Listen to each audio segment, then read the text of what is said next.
Yo, what's good? We have another reaction video. This one is called This Is Why a Soul Chooses Addiction, Spiritual Journey of Addiction by Awakening Wisdom. I'm gonna drop a like real quick, like my video, support your boy. Do not be a stingy ass guy. You know what? Get addicted to the like button.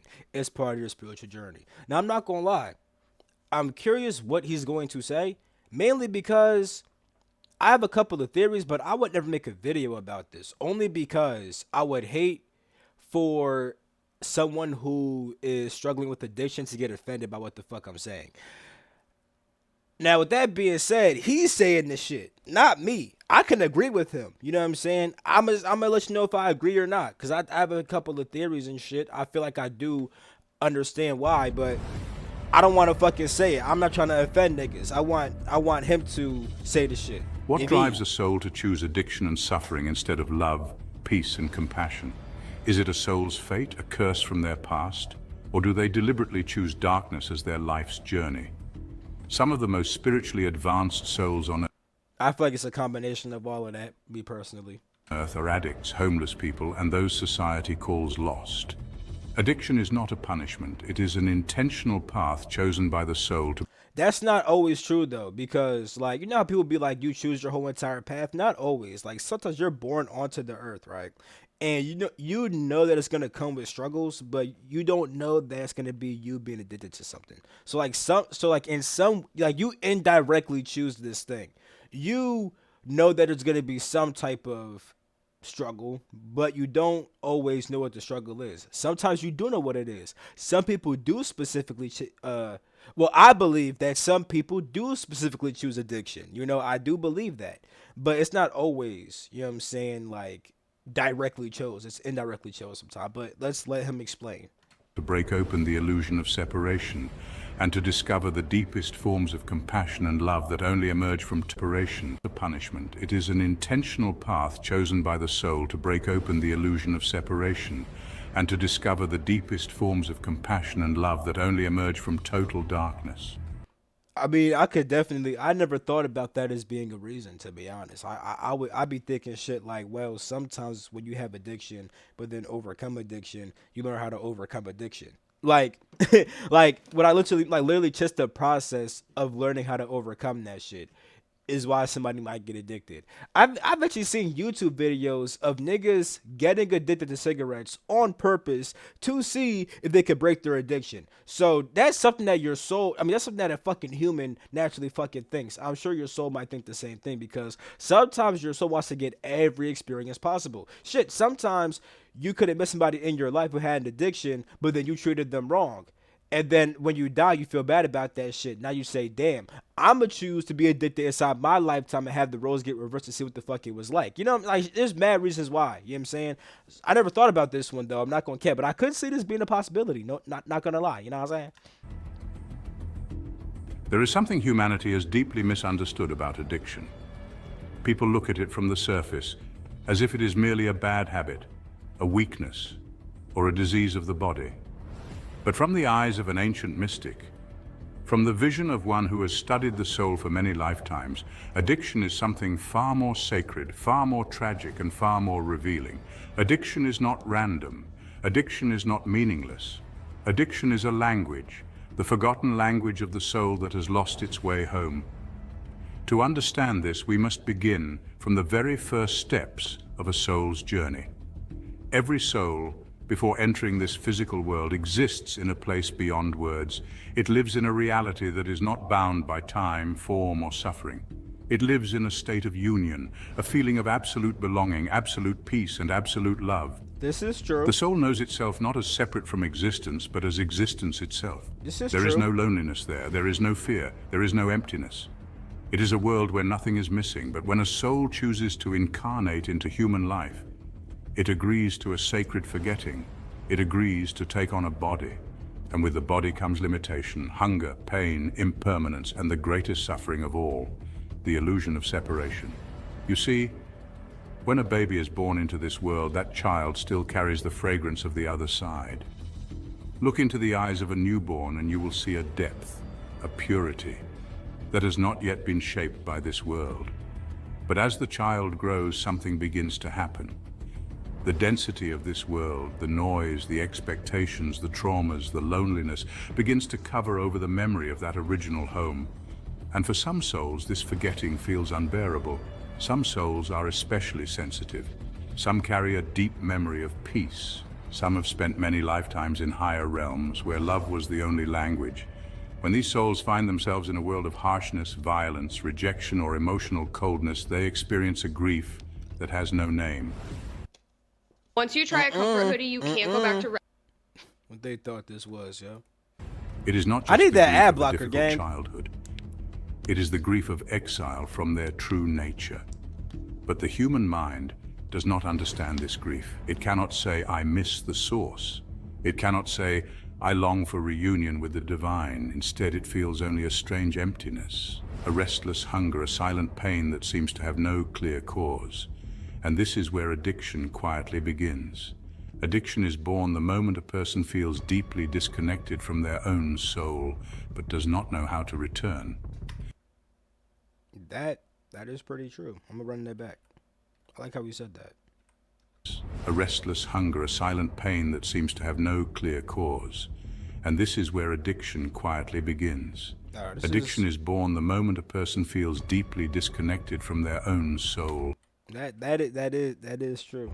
But does not know how to return. That part is very true too. I was actually literally testing my whip, and I was thinking about spiritual healing, right? And what that term truly means, and thinking about the best way to describe going about it. Because I feel like niggas just be saying healing, but they don't really know how to properly heal, like what the healing really involves and shit. You know what I'm saying? Because I'll think about like, damn, like how the fuck would I explain that shit? Then I was like, damn, I need to first define what that phrase spiritual healing means. And what I pretty much got and tapped into was that spiritual healing is healing those things which block you from connection to your spirit. But that encapsulates all forms of healing because there's things on the physical layer of yourself, the etheric emotional level, the astral imaginative layer, what's it called? The mental layer, the consciousness and the soul layer. Like there's various things that could block connections to your spirit, you know? And one thing I was tapping into was like addiction, how like people will get addicted to certain things of this world because they had no connection with their spirit, you know? Like your spirit provides everything for you, but if you lose that connection, you start to look for something else to fill up that void, you know? So with that being said, I fuck with what he just said right here, you know? I tapped into a lot of stuff with spiritual healing and stuff like that, but that's a different. It's gonna be for a different time. I can make a video about that shit at some point in the future. You know what I'm saying? So let's get back into the video. Hey, Without knowing what is missing, the person begins to search outside themselves for anything that can recreate, even for a few minutes, the feeling of warmth, relief, belonging, or peace. yeah. It is never about the substance or the behavior itself, the drink, the drug, the food, the thrill, the approval from others. These are only symbols. They are poor substitutes for the lost feeling of home. For a moment, the alcohol softens the edges of reality. For a moment, the drug creates a wave of pleasure that silences the mind. For a moment, the gambling rush or the sexual high feels like freedom. But like all illusions, the effect fades. And when it fades, the person is not only left with their original emptiness, they are left with shame, regret, and a deeper sense of being trapped. Facts. This is why addiction is so cruel. It offers temporary escape, while deepening the wound that caused the escape in the first place. I'm like a low ass kid, bro. How the fuck I just try to drink this water and spill it on myself? What the fuck? But let us look even deeper. Why would a soul choose this journey? Why would a soul willingly walk a path where pain seems inevitable? From the hidden teachings of the ancient mystics, there is an answer. Some souls choose to experience addiction not because they are weak, but because they are profoundly courageous. These souls come to explore the furthest distance from their own light, only so that they can remember how to find their way back. That is what I was just saying at the beginning. That is exactly what I meant. You choose to be addicted to find out how to break addiction. Literally, right? You're like, yo, nigga, I want to fucking get attached to some shit. So that way I can make my way back to my shit and experience what the fuck that's like. Nah, that's facts. And once you break that addiction, it'll be way harder to get addicted again. on a soul level. On a physical level, that may not be so true because it's many niggas who get addicted, break an addiction, then get a new addiction. You know what I'm saying? But on a soul level, I'm just letting him talk. My fault. I'll shut the fuck up. You know what I'm saying? I don't want to confuse nobody. In doing so, they become maps for others. They gain compassion that is not theoretical, it is lived. They understand suffering from the inside, and this understanding becomes medicine they can one day offer to others. Addiction, in this deeper view, is not a punishment. It is a message. It is the soul's way of crying out, come home to me, come back to your original self. Nothing outside of you will ever satisfy what is missing within. But this message is rarely heard early in the journey. Most people trapped in addiction believe they are broken. They believe they are failures. They believe they are unworthy of love. And so they spiral deeper, running faster from themselves, searching harder for relief that never lasts. True healing begins only when the person pauses long enough to ask the real question, what am I actually longing for? What is this craving trying to tell me? What would it feel like to be at peace without needing to escape? This is not an easy question. It often requires facing great pain. It requires sitting with wounds that have been buried for years. It requires patience, kindness, and often guidance from those who have walked the path before. But the mystics have always taught one eternal truth. The peace you are searching for has never left you. It has only been covered. That is very true. That is very true. The love you are longing for is not in a bottle or a pill or another person. It is already inside your being. Quiet, waiting, eternal. Addiction, then, is not your... You see, that is something that's very deep, actually, which it seems like some common knowledge. Shit, like, yeah, the peace you seek is already within you, whatever. But you only realize the depth of that when you actually experience not having it and then regaining it. I'm saying that from my own experience, right? I remember what it was like to not be in touch with my spirit and my soul. That shit felt empty as fuck. When I was actually discovering that shit, because when I say tap into my spirit and my soul, I don't even mean no past life shit. That shit was pretty dope too, but I don't even mean no past life shit. I don't mean no spiritual abilities or gift. I simply just mean becoming aware of my own soul and spirit. The shit that brought to me, bro, changed my whole fucking life, bro.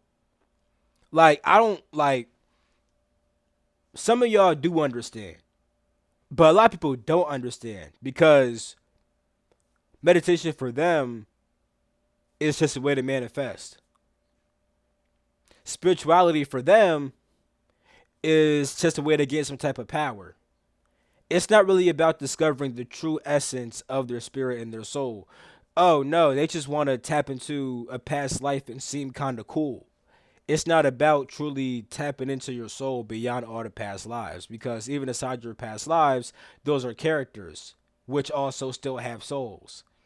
And the true nature of your soul, which is really just a fragment of your spirit, is an eternal essence that is present within inside of all your lifetimes, you know? And when you really discover that and truly experience that, it will literally change your life because you realize that this is all you are ever looking for. You feel empty because you're not full of your spirit. Your spirit is eternal. You would never thirst again. That's why Christ said that when you drink of this water, you would never thirst again, because the water that he's given you is his teachings about being unified with your true self. You never thirst ever again, you know? And then when you suffer inside your life, the suffering really leads you back to your soul and your spirit, because you oftentimes suffer when you become more in touch with the physical. Like, for example, you're doing some physical shit and you build something up, then you lose it, now you're suffering. But if you realize that the thing that you built up was never actually giving you the thing which you wanted, it was never actually filling you up in the way that you think you did, in the way that you think it did. If you truly understood that this thing is not why you feel happy and this thing is not the true reason why you think that you're fulfilled, once you realize that, you stop suffering. You know what I'm saying? You only suffer because you put so much emotion and power into what you were building, right? that when it's gone, you feel like something just left you. Nothing left you. You know what I'm saying? It's always inside you. It's just being covered. Like he just said. That's why that shit is so deep and profound for people who truly have felt that, tapped into that, and actually understand that. Your enemy, it is your messenger. It is the sacred alarm bell of the soul saying, stop looking outward, turn inward, remember Exactly. who you are, Exactly. come home. Exactly. This is why so many people after healing from addiction become the most beautiful souls you will ever meet. They carry a depth of humility. They know suffering. Now I will say that all addicts don't turn out like that, but a lot of them do. I ain't gonna say I can't say a lot because I don't know. I'm gonna say I don't really know a lot of addicts, but I know some addicts and I've seen them. I've seen where they were and who they became, and a lot of times it has been pretty crazy. You know, it's been like pretty like they become really like chill people, bro. No cap. Intimately. They no longer judge others harshly. They have seen the dark, and they have returned to the light. And in doing so, they radiate a wisdom that cannot be learned from books. Addiction is And that's facts. You could read about how to break addiction, right? But if that was really enough, why is there people reading those books who still have addiction? You only know how to break it when you truly live through it. And that's true wisdom because you learn from the experience. That's wisdom, not just knowledge that comes from a book. never just about the substance. Addiction is about the soul's forgotten longing to feel alive, to feel loved, to feel whole. And every soul, no matter how lost, carries the key to their own return. Check this Nope. out. I'm going to show you how I Yeah, I fuck with this video so far though. This nigga is on his shit. No cap. Because home was never far away, it was always within. To truly understand why a soul would choose the painful journey of addiction, we must enter into the ancient mystical knowledge of soul contracts. In the simplest terms, a soul contract is an agreement made by the soul before entering the physical body. It is a decision made consciously in the higher realms about what kinds of experiences, lessons, challenges, and growth that soul wishes to go through in a lifetime. Now, this idea surprises many people. They wonder, why would any soul ever choose to suffer? Why would anyone choose pain, loss, addiction, or trauma? Isn't the purpose of life to be happy? But here lies the great misunderstanding of human life. The purpose of the soul is not comfort. The purpose of the soul is growth, evolution, remembrance, and expansion. And strangely, growth does not always happen in peace or ease. Growth often happens in the very places where we feel lost, broken, or farthest away from who we truly are. Real. When a soul prepares to enter this world, it does not see pain in the same way the human mind sees it. The soul does not fear failure. It does not fear loss. It does not even fear death. From the perspective of the soul, every experience, light or dark, joyful or painful, holds value, meaning, and wisdom. The soul knows that no experience is ever wasted. Everything shapes its evolution. One of the most profound lessons that addiction teaches is the lesson of surrender. Addiction often takes a person to a place where their own willpower fails. No matter how intelligent they are, how strong they try to be, they discover that they cannot control the addiction by force alone. This is deeply humbling, and it breaks. That's something that I learned. I don't know if he means it in this way, but I'm gonna assume that he does. When he says you can't break it with force, I think that's very true. When I've tried to go like very grind mode discipline, it might have worked for some time, right? But at some point, it just will come back up again. You know what I'm saying? I don't think I never really been like, oh, do you addicted to some like no, it's never been like that. But my whole entire point is like when I have struggled with minor forms of addiction, you could say, or just minor bad habits, right? I could only really break certain shit when I stopped trying to fight it so much and simply just got to a point where I naturally didn't want to do it anymore. And that happened because I would just tap more into my true essence. And my true essence is not vibing with that shit. When I'm trying to like force myself to stop, you know what I'm saying? It worked for a little bit, but at some point I'd fall back in because I want to do this shit, nigga. But when you become so whole, that you no longer want to do that shit, it becomes easy to put down anything. No cap. breaks the illusion of control, the same illusion that many souls carry from lifetime to lifetime. Addiction can force a person to kneel, not out of weakness, but out of a deep realization that true strength comes from surrendering to something greater than the limited ego. Facts. This is why many recovery paths, like the 12 steps, begin with admitting powerlessness and turning towards a higher power. Wanda was crazy. So I have a boy who's in school for like psychology and shit like that, right? And something that he learned about was addiction.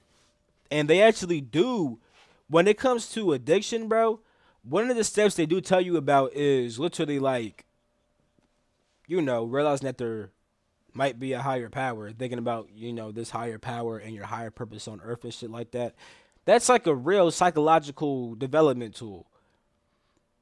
And I think that's so profound because, you know, psychology, right? I mean, psychology and spirituality are really intimately linked, you know, because your psyche comes from your spirit. But it's so profound because, you know, psychology is supposed to be like I think it's considered like a form of science, right?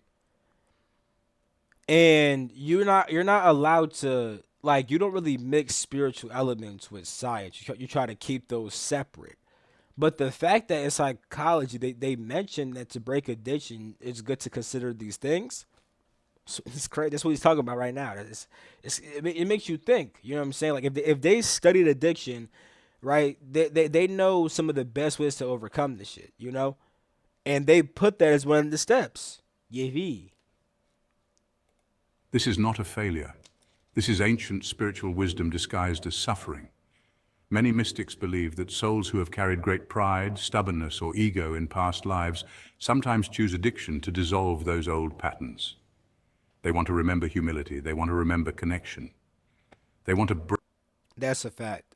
And sometimes it's a bit indirect. Here's what I mean. You could have been a horrible person in a past life, and then when you're making your new life, you get told like, okay, you can make up for this shit if you accept certain kinds of trauma, but you will not always know what that trauma is. You may say, okay, bet, you know what I'm saying, and then it turns out to be addiction. You know what I'm saying? break down the false identity of separateness. Addiction, as painful as it is, becomes the gateway to this surrender. Another lesson souls often choose through addiction is the lesson of compassion, real living compassion, not just intellectual kindness. A person who has... Damn, I like how you said that. Intellectual kindness. Because that's so profound. Because I've experienced that shit. You know what I'm saying? I know exactly what the fuck he mean, bro. Real talk. As humans, you may get told, especially when like you're spiritual, right? You take on this understanding that it's good to be kind to people, and it's good to have compassion. And when it comes to how you think, you know what I'm saying, you'll understand that, but you may not always truly experience that emotion, you know. So when you be kind to people, it's like you're kind of forcing yourself, you know. You're forcing yourself to be kind instead of just actually being kind. You know? That's like a very simple way to kind of put that. has been through addiction knows suffering intimately. They know shame. They know actually give a loneliness. fuck They when know you go through darkness some from the shit. inside. Because of this, when they heal, they often become extraordinary healers, teachers, guides, or friends. My work is Nope. easy because I use ClickUp. Here, Yeah, They do not judge others easily. They see past the masks that people wear. Their compassion is authentic because it was born in the fires of their own pain. Many souls agree to take on this journey precisely because they want to develop this kind of heart, a heart that understands rather than condemns. Addiction often shatters a person's self-image. It destroys their pride. It exposes their weaknesses. But through this destruction, a powerful question arises. Can I still love myself even when I am not perfect? Even when I've fallen? Even...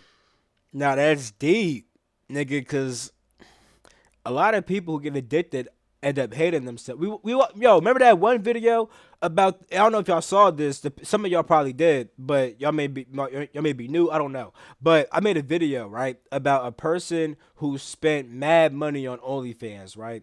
I think it was like $20,000 on OnlyFans, bro.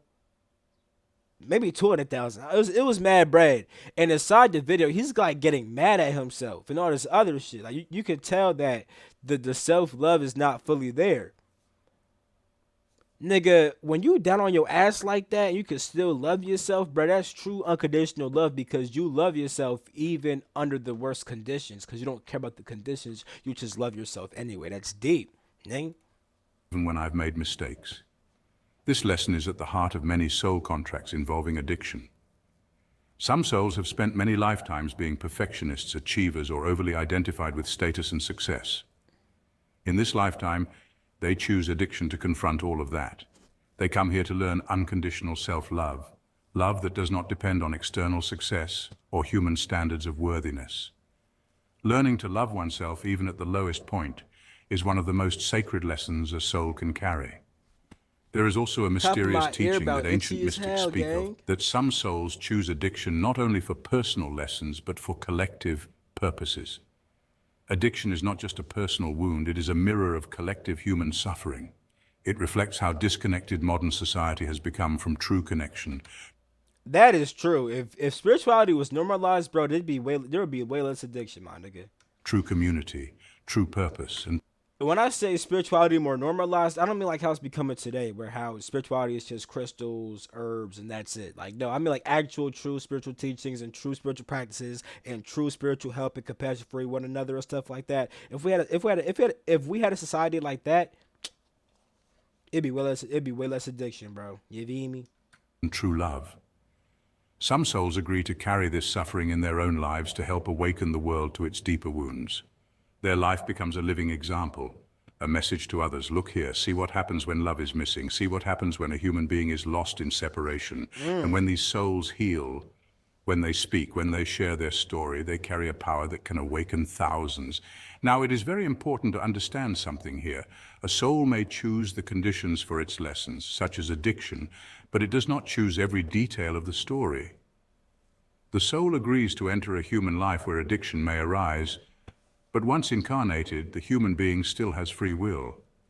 They can respond in many different ways. They can stay lost for years, or they can awaken quickly. They can resist, or they can surrender. They can run away from their pain, or they can face it with courage. Facts. This is the beauty of human life. The contract sets the stage, but the choices belong to the person living the story. Facts. And every small choice towards healing, towards love, towards self-awareness is a victory of the soul over the illusion of separation. This is why, from the view of ancient wisdom, addiction is never just a curse. It is a chosen classroom. It is a journey that, while filled with shadows, holds the seeds of light. Many of the greatest healers, teachers, and wise souls of this world were once deeply lost, not because they were weak, but because they were brave enough to walk through darkness, gather its lessons, and return home carrying medicine for others. Damn, bro. The soul does not I ain't fear gonna the lie. dark. I'm fucking with it, but I'll be right back. Hold up. All right, bet, nigga, we back. Hey. Because it knows it is made of light. The soul does not fear the dark, because it knows it is made of light. Word. Some souls, known as pain bearers or cycle breakers, agree to carry the wounds of their family, community, or culture. These souls face immense personal devastation, but do so to heal and transform inherited pain. Now, that's the thing, too, that I didn't even fully consider, but I intuitively know.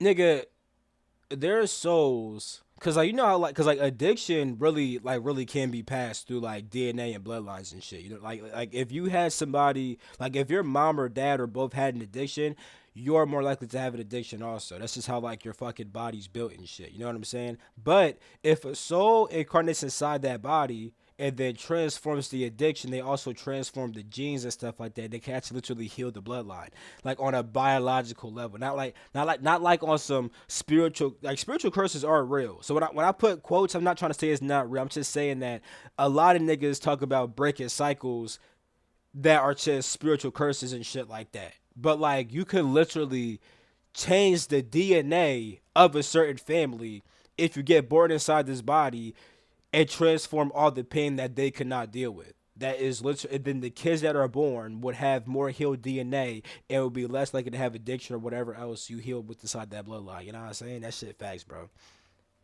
Ultimately becoming agents of healing for future generations. Their work is difficult but powerful as they bring healing not only to themselves, but to those around them. Healing, according to these teachings, is never isolated. When a soul breaks a cycle of suffering or chooses self-love and forgiveness, this healing radiates out, impacting their family, friends, and even strangers. Thus, no life is wasted, even if full healing doesn't occur within a lifetime. Every soul's transformation contributes to collective growth and evolution. The highest work of the soul is often invisible to the human eye. Society tends to value external success, but spiritually, inner transformation, humility, love, and wisdom are most honored. Souls facing hardship, such as addiction or abandonment, demonstrate enormous strength, grace, and courage, even though this inner power is not always visible. Ultimately, no soul is ever truly lost. Whether a soul's journey ends in suffering or despair, their experience, wisdom, and courage continue beyond death, and all souls are walking home to their original light and truth. The journey may be short or long, but each soul's path is sacred, beautiful, and part of the great return to wholeness. Therefore, judgment based on the conditions of a soul's current life I'm about to is fucking watch unwise, this. as This the gonna true be one story for of the each soul is for far this more for this shit mysterious also, and beautiful nigga. than it may seem. But nah, I fuck with this video. I hope you fuck with the video too. I like you all. I like you all. I love you all. What the hell? I love you all. Drop a like on this video. Subscribe if you're new. I'm gonna catch you in my next video. Peace the freak out. Hey.